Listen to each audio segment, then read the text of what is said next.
March 6, 1944, 28,000 feet above the German border. Captain Don Gentile watches his fuel gauge needle creep toward empty. Below him, 300 B-17 flying fortresses drone eastward toward Berlin, black smoke trailing from flak damage.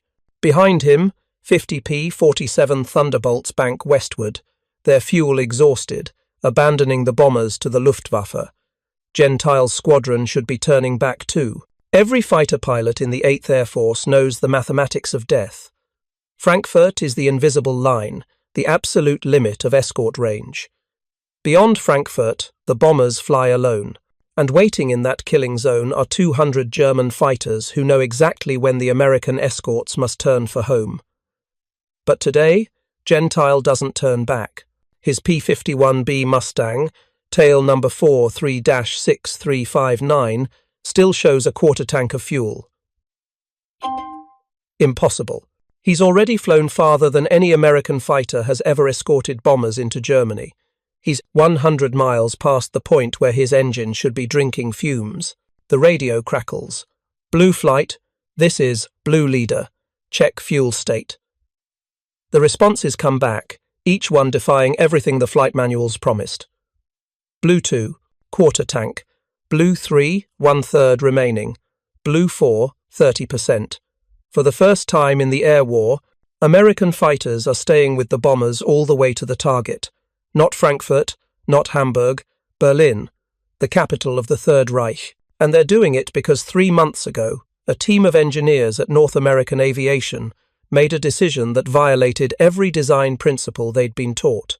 They put a fuel tank in the worst possible place you could put a fuel tank, and it changed everything. If you're enjoying this deep dive into the story, hit the subscribe button and let us know in the comments from where in the world you are watching from today. The crisis begins on October 14th, 1943, Black, Thursday. Lieutenant Colonel Bernie Lay Jr. watches through blood-streaked plexiglass as another B-17 explodes over Schweinfurt, the third fortress in 60 seconds. His bomber group left England with 291 aircraft that morning. By the time they limp home, 60 will be gone. 600 men dead, wounded, or captured in a single day. The 8th Air Force is bleeding to death over Germany, and everyone knows why. The physics are brutal. P-47 Thunderbolts and P-38 Lightnings can only reach the German border before their fuel gauges kiss empty. Beyond that invisible line, the bombers face the Luftwaffe alone.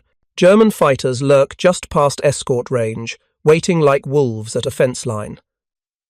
At this loss rate, the entire 8th Air Force will cease to exist as a fighting force in 8 weeks.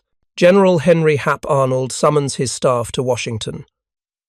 The question on the table isn't whether to continue the bombing campaign, it's whether the bombing campaign can continue at all. Some generals advocate switching to night bombing like the British. Others suggest abandoning strategic bombing entirely until the invasion of Europe provides closer airfields. The fuel numbers are unforgiving.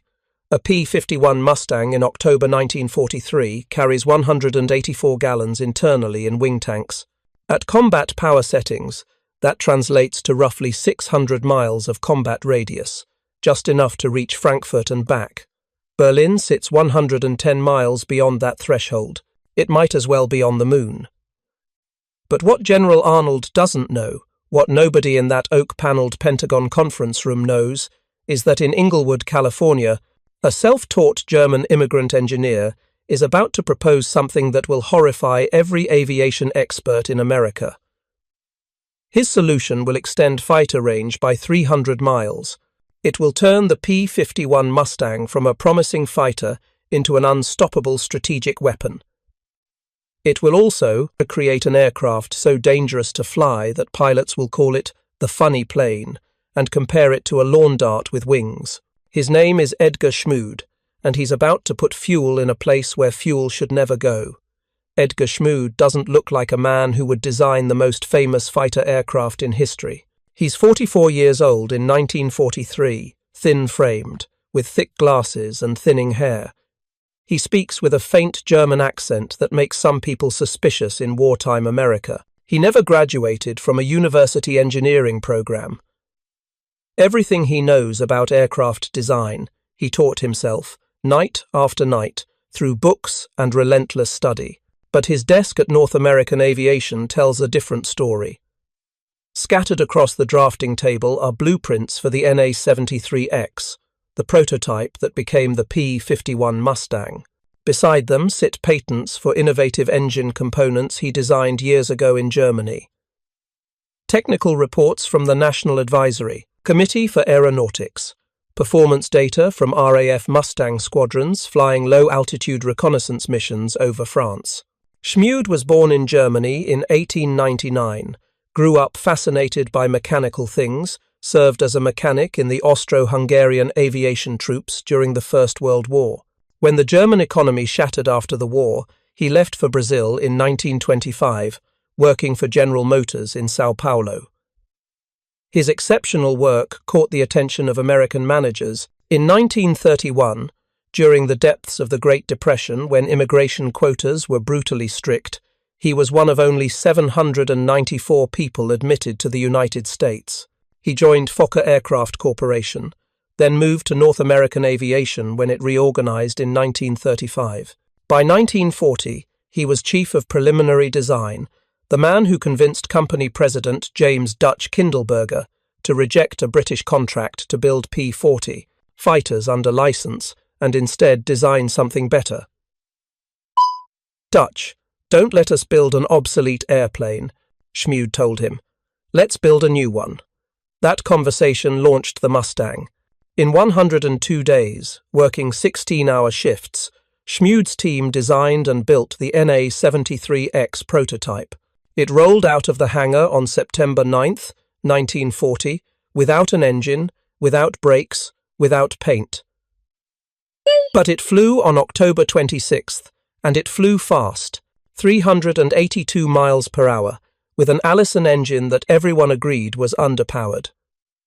The British loved it for low-altitude reconnaissance.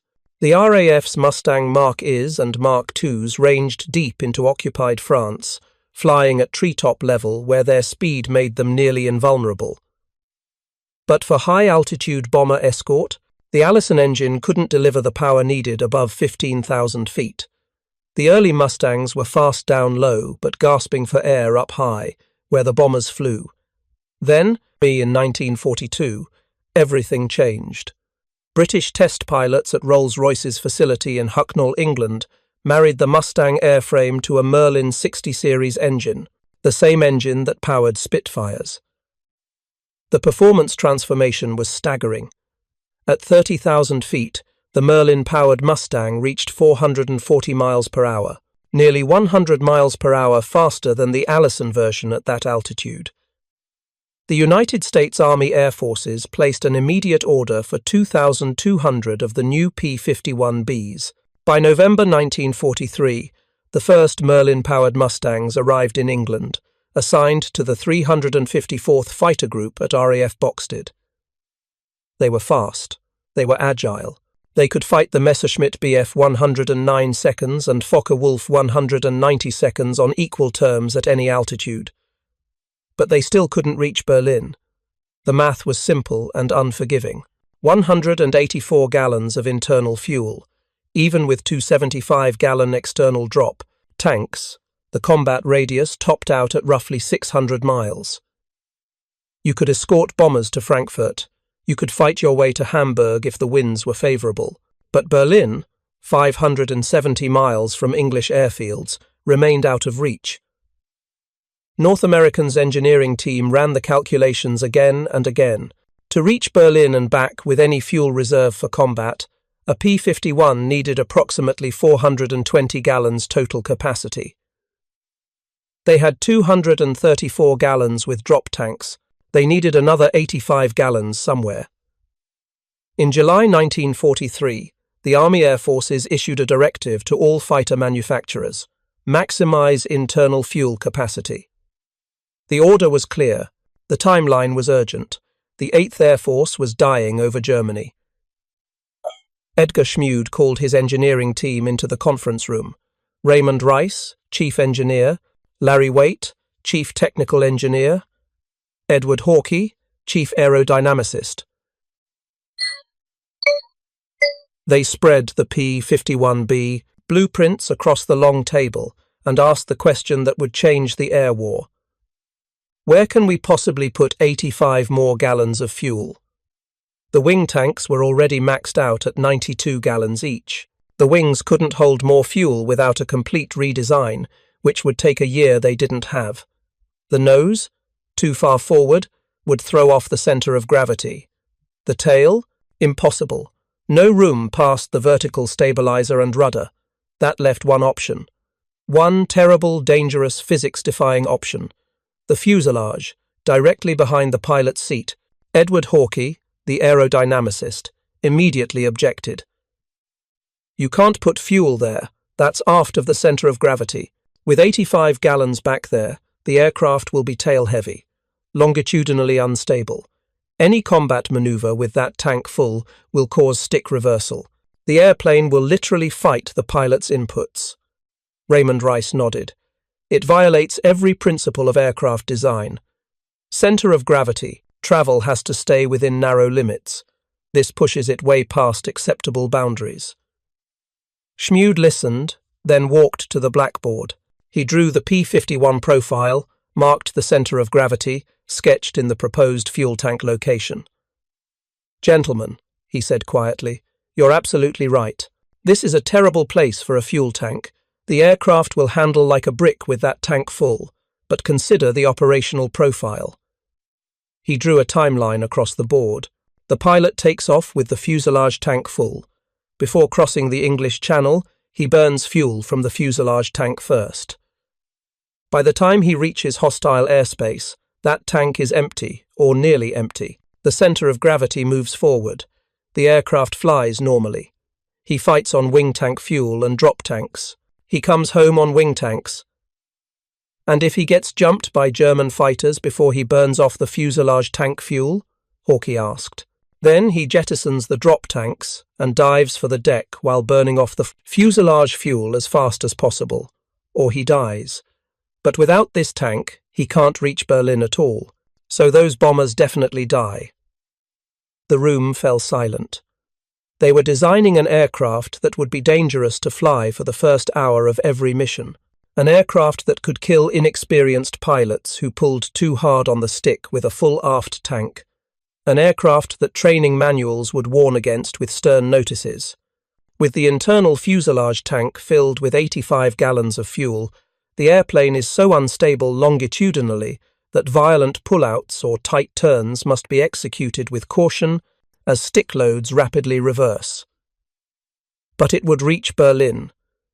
Raymond Rice spoke first. I'll write up the engineering specifications. We can fit an 85-gallon tank in the fuselage behind the pilot.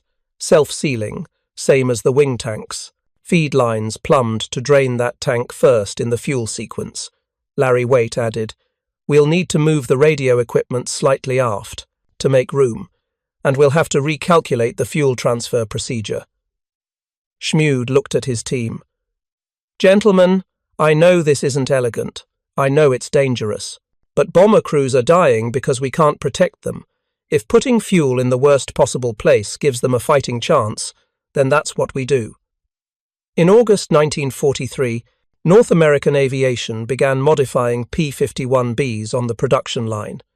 The 85-gallon fuselage tank was designated as standard equipment on P-51B 7 seconds and all subsequent models. 550 aircraft were retrofitted. Every new Mustang rolling off the assembly line in Inglewood, California, and Dallas, Texas, carried the controversial tank. The Army Air Force accepted it with reservations. Engineering test pilot Major Thomas Hitchcock flew the modified aircraft at Wright Field in Ohio. His report was brutally honest. Longitudinal stability is severely compromised with full aft tank. Combat engagement with more than 40 gallons in fuselage tank is not recommended. Aircraft exhibits tendency towards snap roll in tight turns. Stick force reversal occurs during high G pull-ups. But Hitchcock also wrote, with proper fuel management, combat radius extends to approximately 850 miles. This represents a 300-mile increase over standard configuration. Pilot training on center of gravity limitations is essential. With trained crews and proper procedures, this modification makes the P-51 the only fighter capable of escorting heavy bombers to any target in Germany. The modification was approved. Now they needed pilots willing to fly it. December 1943, RAF Boxted, England. The 354th Fighter Group receives its first P-51Bs with the fuselage tank modification. Group Commander Colonel Kenneth Martin gathers his pilots in the briefing room. On the chalkboard, he's drawn a simple diagram, the P-51 profile with the fuel tank locations marked. "Gentlemen," Martin begins, "our new Mustangs have an additional fuel tank behind the cockpit. This gives us range to escort bombers all the way to Berlin. It also makes the aircraft dangerous as hell for the first hour of flight." He taps the fuselage tank drawing. This tank holds 85 gallons. When full, it moves the center of gravity aft of acceptable limits. The aircraft will be tail-heavy. In a hard turn, the stick will reverse, pull back to climb, and the nose may drop instead. It's called stick reversal, and it will kill you if you're not expecting it. A captain raises his hand. "Sir, why not just fly with that tank empty? Because then you can't reach Berlin, Captain. And if you can't reach Berlin, those bomber boys die without us." Martin's voice hardens. "So here's the fuel management procedure, and you will memorize it. On takeoff, your fuselage tank is full. You burn fuel from that tank exclusively during taxi, takeoff, and climb. By the time you cross the channel, that tank should be empty, or down to about 20 gallons. He writes on the board, fuselage tank first, always. If you get jumped by German fighters before that tank is empty, you have two options. Option 1, jettison your drop tanks immediately and burn off the fuselage fuel while evading. Option 2, don't get in a turning fight, use your speed. Run away until that tank is lighter." Another pilot speaks up. "Sir, what if we have to mix it up right away? What if they hit us on the way out?" Martin's face is grim. "Then you fly very, very carefully. No hard turns, no violent pull-ups.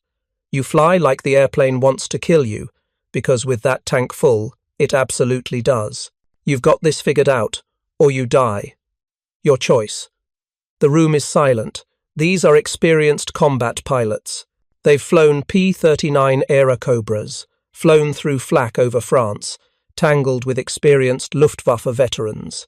But this is different. This isn't enemy fire. This is their own aircraft, deliberately designed to be unstable, in exchange for range. Lieutenant Colonel James Howard, commander of the 356th Fighter Squadron, stands up. Howard is already a legend, a former flying tiger who fought the Japanese over China. "I've flown this aircraft," he says. "The engineers aren't kidding. With that fuselage tank full, it feels like flying a brick tied to a weather balloon. The tail wants to swap places with the nose. But here's what they're not telling you." He walks to the front of the room. "Once that tank is empty, this is the finest fighter I've ever flown. Better than the Zero, better than anything the Luftwaffe has. Fast, maneuverable, long legs.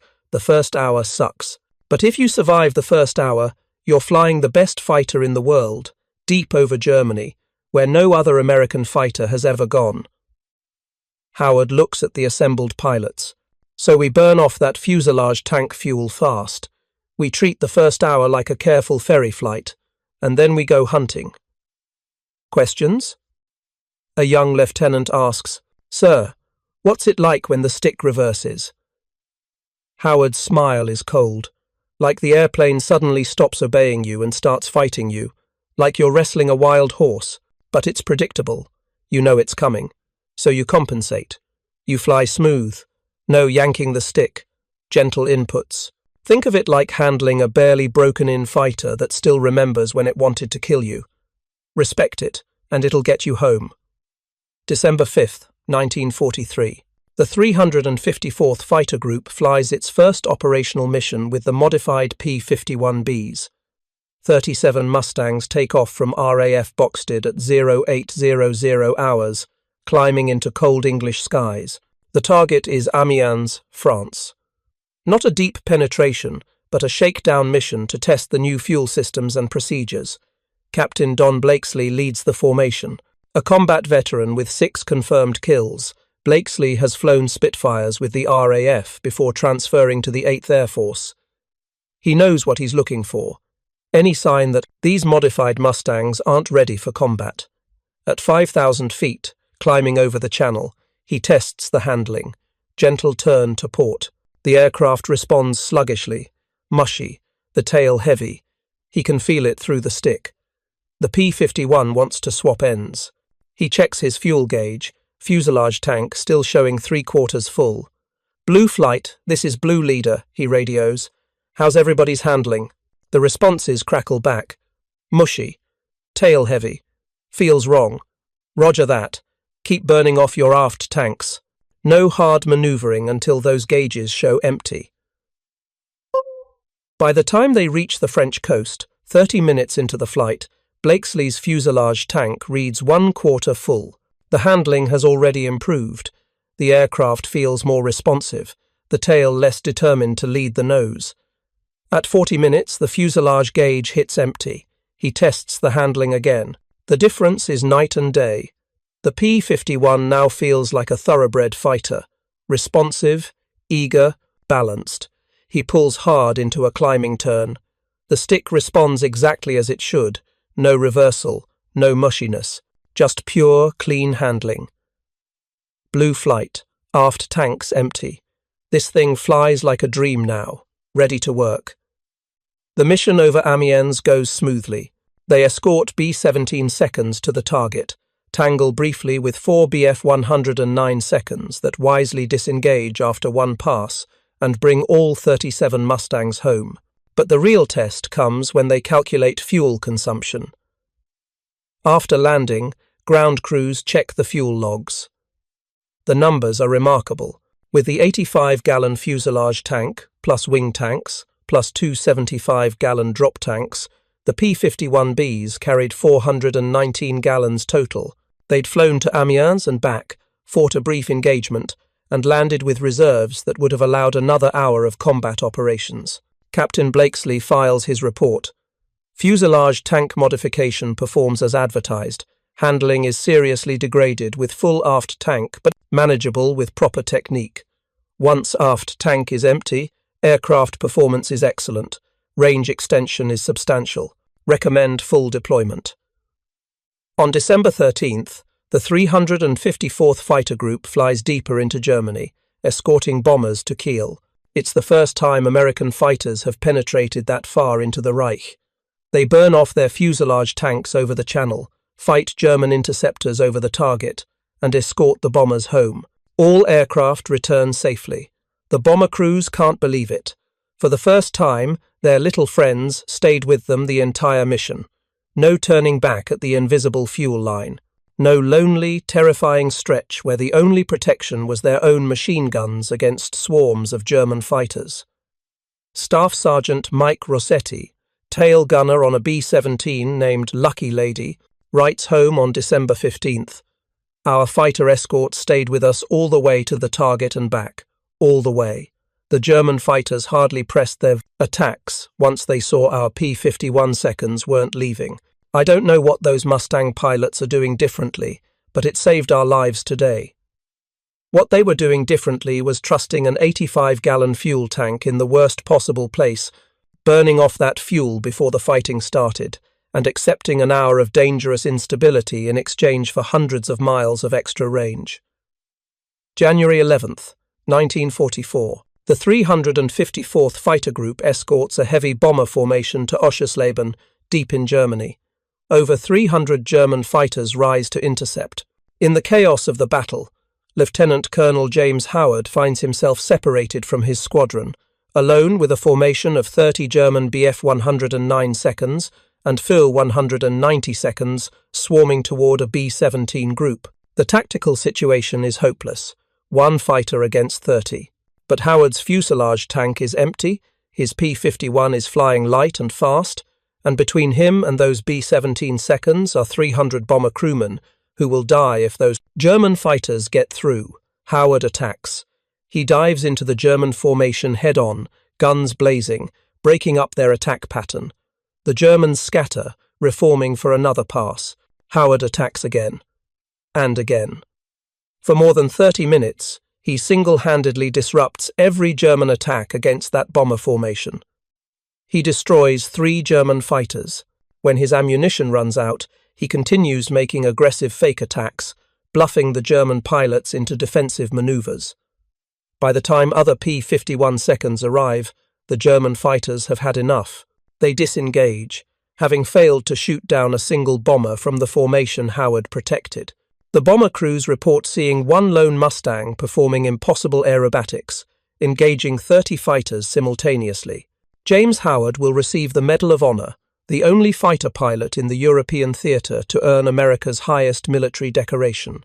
His citation reads, "For conspicuous gallantry and intrepidity above and beyond, the call of duty in action with the enemy near Oschersleben, Germany, on January 11, 1944.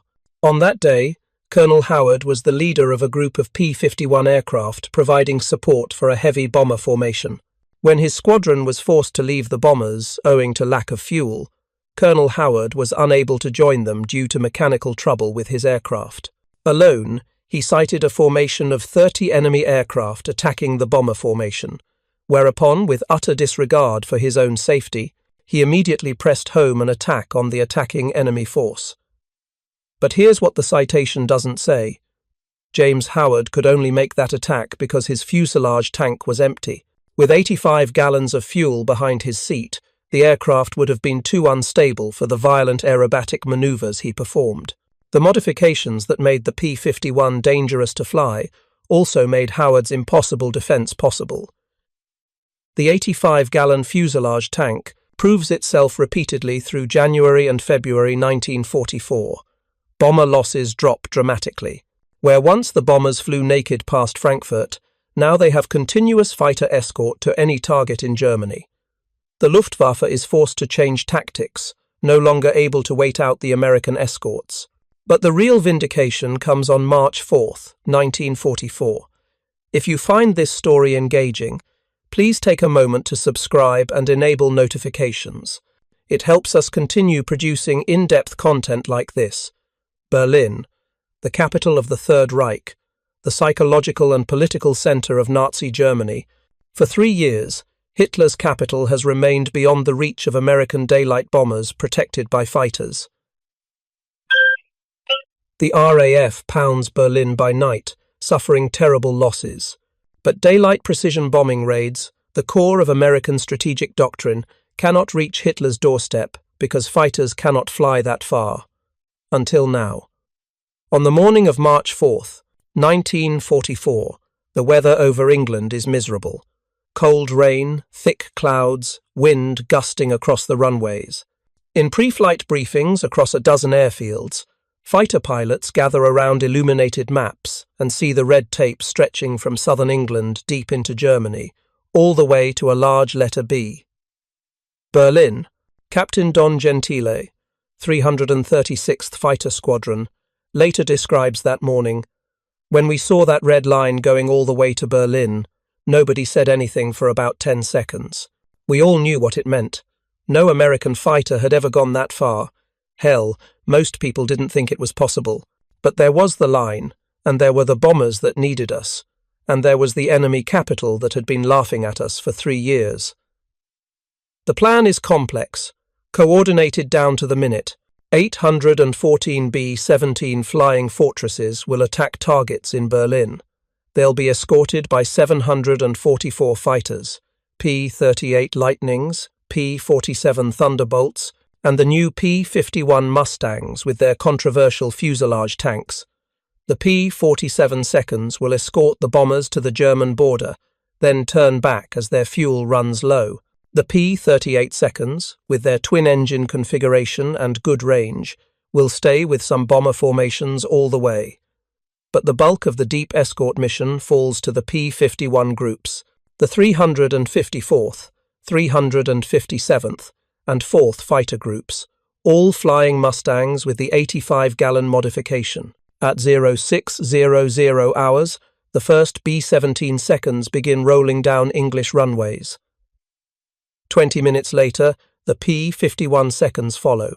Captain Gentile takes off from RAF Debden in his P-51B Shangri-La, fuselage tank full, drop tanks loaded, 850 miles of German-occupied territory ahead. The procedure is now routine. Burn fuselage tank fuel exclusively on takeoff, climb, and channel crossing. By the time they reach the Dutch coast, that dangerous aft tank should be empty. Then they can fight. The weather is brutal. Thick cloud layers force formations to scatter. Some bomber groups abort, unable to maintain cohesion. Others press on, determined to reach Berlin. The fighter escorts weave through clouds, checking fuel gauges, burning off those fuselage tanks. At 28,000 feet over the German border, the P-47 seconds turn back, fuel exhausted, as planned. The P-51 seconds press on. Their fuel gauges still show comfortable reserves. For the first time in the air war, American fighters are flying deeper into Germany with fuel to spare. Lieutenant Robert Johnson, 4th Fighter Group, radios his flight. Check fuel state. The responses come back. Half tank, 45%, 50% plus. They've flown 350 miles from England, deeper than any previous escort mission, and they still have fuel for hours of flight and combat. The German reaction is confusion and rage. Luftwaffe controllers track the American formations on radar, watching them penetrate deeper and deeper, past Frankfurt, where the escorts always turn back, past Leipzig. Still the escorts remain. The German fighters scramble to intercept, but now they face a new problem. They're fighting American fighters over German territory, hundreds of miles from English bases, and the Americans show no signs of fuel exhaustion. Oberst Gunther Rahl, veteran Luftwaffe ace with 250 kills to his credit, later describes the shock. American fighters over Berlin? Impossible. Our intelligence said their range was not sufficient, but there they were, Mustangs escorting the bombers directly over the Reich capital. In that moment, I knew we had lost the air war. If they could reach Berlin, they could reach anywhere. We had nowhere to hide. The bombers reach Berlin at 11:45 hours. The Luftwaffe throws everything available at them, nearly 200 fighters. But now, for the first time, those bombers aren't alone. The P-51 seconds dive into the German formations, breaking up attacks before they can develop. Captain Gentile engages a flight of 4 Bf-109 seconds attempting to attack a B-17 formation. His fuselage tank has been empty for over an hour. His P-51 handles like a dream, responsive and fast. He closes on the leader, fires a 2-second burst from his 650 caliber machine guns. The Messerschmitt's canopy shatters. The fighter rolls inverted and spirals down, trailing smoke. The other German fighters break off, diving for the deck. Gentile doesn't pursue. His mission is bomber escort, not scoring kills. He rejoins the formation, checking his fuel, still 35% remaining. Enough to fight all the way home. Of the 814 B-17 seconds that attempted the mission, 69 are lost to weather, flak, and fighters. It's a painful number, but compared to previous unescorted missions deep into Germany where losses reach 10 to 15%, it's a victory. The continuous fighter escort has cut bomber losses by more than half. More importantly, the Luftwaffe loses 66 fighters. Experienced pilots, veteran squadron leaders, irreplaceable instructors pulled from training schools to bolster the defense. Germany can build fighters. They cannot build experienced pilots fast enough to replace the losses. Over the next 5 days, the 8th Air Force launches 4 more massive raids on Berlin, March 6th, 8th, and 9th. Each time, P-51 Mustangs escort bombers all the way to the target and back. The psychological impact on both sides is immense. American bomber crews now believe they have a chance to survive their 25 mission tours. German fighter pilots realize that nowhere in Germany is safe from American daylight raids. Reich Marshal Hermann Goering, commander of the Luftwaffe, reportedly tells Hitler, "When I saw Mustangs over Berlin, I knew the jig was up." It's not just the tactical defeat, it's the strategic catastrophe. The entire German air defense system was designed around forcing American fighters to turn back before reaching vital targets. That strategy has just collapsed. The statistics tell the story. Bomber loss rates before the 85-gallon fuselage tank modification. October 1943, 8.9% per mission. Bomber loss rates after the modification. March 1944, 3.5% per mission. That difference represents thousands of lives saved, thousands of crewmen who will return home instead of dying over Germany or rotting in prisoner of war camps. But the modification extracts its price. Not every pilot masters the fuel management procedures. On March 9, 1944, Lieutenant William Foster of the 357th Fighter Group takes off from RAF Leiston with his fuselage tank full. 10 minutes into the flight, his formation is jumped by a flight of FW 190 seconds that had climbed above the clouds, waiting. Foster is still flying on his fuselage tank, center of gravity still aft. When the German fighters attack, instinct takes over. He yanks the stick hard right, attempting a defensive brake turn. The aircraft snaps into an inverted spin. Foster fights the controls, but with 85 gallons sloshing behind his seat, the P-51 won't respond. He rides it down through 5,000 feet of altitude before regaining control barely 400 feet above the channel. He survives, landing back at base, shaking and pale. His squadron commander grounds him for a week to retrain on fuel management procedures. The incident reinforces what every P-51 pilot already knows. The fuselage tank giveth range, and the fuselage tank taketh away lives, depending on whether you respect its limitations. Training procedures are refined. New pilots spend extra hours in the cockpit on the ground, memorizing fuel management sequences. Fuselage first, always, becomes the mantra drilled into every Mustang pilot. Instructors use horror stories of snap rolls and stick reversal to drive home the point. The modifications that save bomber crews also kill fighter pilots who forget the rules. By April 1944, the 8th Air Force has 14 fighter groups. 13 of them fly P-51 Mustangs. The exception is the 56th Fighter Group, which stubbornly retains its P-47 Thunderbolts and stays relegated to shorter-range missions. The Mustang has become America's premier long-range escort fighter, not despite its dangerous characteristics, but because pilots have learned to work around them. Major Thomas Hitchcock, the Army Air Force officer who championed the Merlin-powered Mustang and pushed for its deployment, doesn't live to see the complete vindication of his vision. On April 18, 1944, Hitchcock is testing a modified P-51 with experimental external fuel tanks. The tanks are causing stability problems in dives. Rather than risk his test pilots' lives, Hitchcock insists on testing the configuration himself. At 8,000 feet over Salisbury, England, Hitchcock pushes the Mustang into a steep dive to test the new tanks. Aircraft becomes uncontrollable. Witnesses on the ground report the fighter spinning violently, pieces of the wing tearing off. Hitchcock rides it down, unable to pull out. He dies instantly in the crash. His death is a reminder that every innovation in range and performance comes with risk. The engineers are always pushing boundaries, always testing what the airframe can handle. Sometimes the airframe pushes back, but by the summer of 1944, the strategic situation in the air war has fundamentally shifted. The Luftwaffe's day fighter force is being systematically destroyed, not just in combat but on the ground. P-51 seconds, with their extended range now fly, fighter sweeps deep into Germany, hitting Luftwaffe airfields, catching German fighters on the ground during takeoff and landing.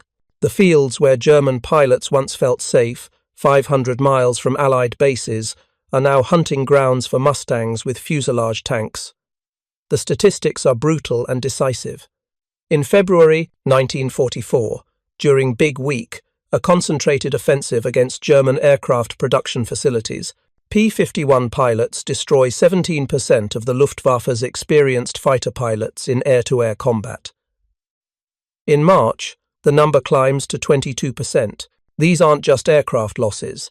These are veteran pilots, men with hundreds of hours of combat experience, squadron leaders and instructors. Germany has no way to replace them. By June 6, 1944, D-Day, the Allies have achieved air superiority over Western Europe. When Allied troops storm the beaches of Normandy, the Luftwaffe is nearly absent. Of the roughly 1,000 German fighters theoretically available in France, only 100 sortie over the invasion beaches. The rest are held back, husbanding dwindling fuel supplies, protecting Germany itself from the relentless daylight bomber offensive. The P-51 Mustang didn't achieve this alone. Improved tactics, better pilot training, the introduction of radar-equipped night fighters, and the systematic destruction of German oil refineries all contributed. But the simple modification of adding an 85-gallon fuel tank behind the pilot's seat transformed the strategic equation. It turned the P-51 from a promising fighter with limited range into a weapon that could escort bombers anywhere in the Third Reich. Edgar Schmude never sought recognition for the fuselage tank modification. In his view, it wasn't elegant engineering. It was a pragmatic solution to an immediate crisis. Years later, when aviation historians asked him about the design decision, his response was characteristically blunt. "We needed range. The only place to put fuel was behind the pilot. So we put fuel behind the pilot. It made the airplane dangerous to fly for part of every mission, but it made the mission possible at all." Raymond Rice, the chief engineer who calculated the center of gravity implications, was more philosophical. Every aircraft design is a series of compromises. Speed versus range, armament versus fuel capacity, stability versus performance. The fuselage tank was our compromise. We sacrificed an hour of safe handling to gain 300 miles of range. In engineering terms, it's a terrible trade-off. In strategic terms, it won the air war. The legacy of that terrible trade-off extends far beyond World War II. The principle of accepting reduced safety margins in exchange for increased combat effectiveness became a foundational concept in post-war fighter design.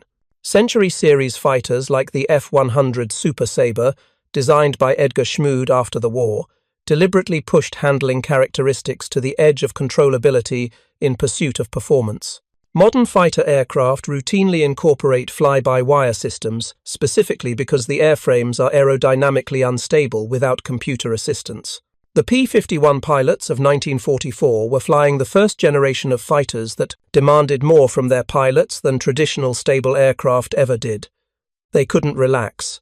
They couldn't forget fuel management procedures. They had to actively manage the aircraft's center of gravity through every phase of flight, understanding that their fighter was only docile when fuel distribution was correct.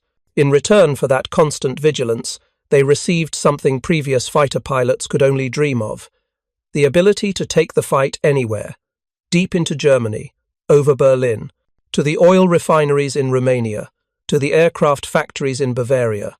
Wherever the bombers needed protection, the P-51 seconds could go.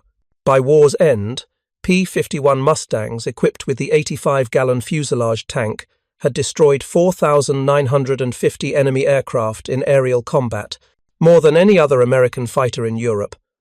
They'd escorted tens of thousands of bomber sorties, bringing home crews who would have died without that escort. They'd achieved air superiority over Germany, making the invasion of Europe possible and the final defeat of Nazi Germany inevitable. The cost was measured in the pilots who died learning to respect the fuselage tank's limitations, in the training accidents that occurred when new pilots forgot fuel management procedures, in the combat losses that happened when young lieutenants, jumped by German fighters before burning off their aft tank fuel, tried aggressive maneuvers in unstable aircraft. But the alternative was worse. Without the fuselage tank modification, the P-51 would have remained a good fighter with limited range. The bomber offensive would have continued suffering catastrophic losses. The invasion of Europe would have been delayed, perhaps by years. The war would have lasted longer. More people would have died. In 1989, President Ronald Reagan presented a posthumous honor to Edgar Schmood's family. The citation read, in part, "His unconventional approach to aircraft design demonstrated that revolutionary capabilities often require challenging conventional wisdom and accepting calculated risks." That's the careful language of official citations. The blunt truth is simpler. Edgar Schmood put fuel in the worst possible place to save bomber crews' lives. It was dangerous. It was desperate. It was pragmatic engineering at its finest. And it changed the war. There's a memorial at Wright-Patterson Air Force Base in Ohio, honoring the engineers who developed American combat aircraft during World War II. Edgar Schmood's name is engraved there, along with Raymond Rice, Larry Waite, and the other members of North American Aviation's design team. At the bottom, a single line of text reads, "They gave us wings to reach anywhere." But perhaps the best memorial comes from an unexpected source. In 1983, a reunion of 8th Air Force bomber crews met in Dayton, Ohio. A B-17 pilot named Howard Snyder, who flew 23 missions over Germany in 1944, stood before the assembled veterans. "I don't know all the engineering details," Snyder said, his voice thick with emotion. "I don't understand center of gravity calculations or fuel management procedures. But I understand this. In March of 1944, for the first time in 2 years, I flew to Berlin and back with fighter escort the entire way. All the way there, all the way back. Not to Frankfurt, where we'd turn around. Not to Hamburg, where we'd pray and hope. To Berlin, to the heart of Nazi Germany." He paused, looking at the room full of men who'd flown those missions. Because someone had the guts to put a fuel tank in a place where fuel tanks shouldn't go, I'm standing here today instead of being buried in some German field. Because some engineer decided saving our lives was worth making their fighter dangerous to fly, 300 guys in my bomb group came home. That's not a story about engineering. That's a story about what people will risk to save other people's lives. Snyder wiped his eyes. "So here's what I want you to remember. The P-51 Mustang with that fuselage tank was the most important fighter of the war. Not because it was the fastest, not because it was the most heavily armed, but because it could reach anywhere, and that meant we weren't alone anymore. That's the real story of the P-51's range extension, not a tale of brilliant engineering innovation, though the engineering was sound, not a story of technological superiority, though the Mustang was an excellent aircraft.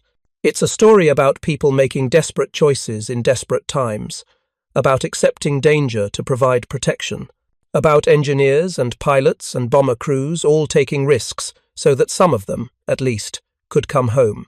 The 85-gallon fuselage tank modification represented everything that was both terrible and magnificent about wartime engineering.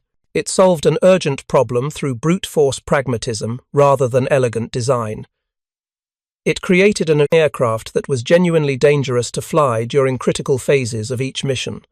It demanded more skill, more attention, more respect from its pilots than safer, more conventional designs, and it worked. It worked so well that by the end of 1944, the Luftwaffe had effectively ceased to function as a coherent defensive force. It worked so well that Allied bombers could range across Germany with acceptable losses instead of catastrophic carnage. It worked so well that the invasion of Europe succeeded, the Third Reich fell, and the war in Europe ended. All because Edgar Schmood looked at a P-51 airframe and asked a simple question: where else can we possibly put fuel? And when the answer was, the worst possible place, he shrugged and said, then that's where we'll put it. Sometimes the difference between winning and losing isn't finding the perfect solution. It's finding the solution that works, however imperfect, and implementing it before time runs out. The 85-gallon fuselage tank wasn't perfect. It was dangerous, ungainly, a violation of good design principles. But it gave American fighters the range to reach anywhere in Germany, and that made all the difference. Thank you for watching. For more detailed historical breakdowns, check out the other videos on your screen now, and don't forget to subscribe.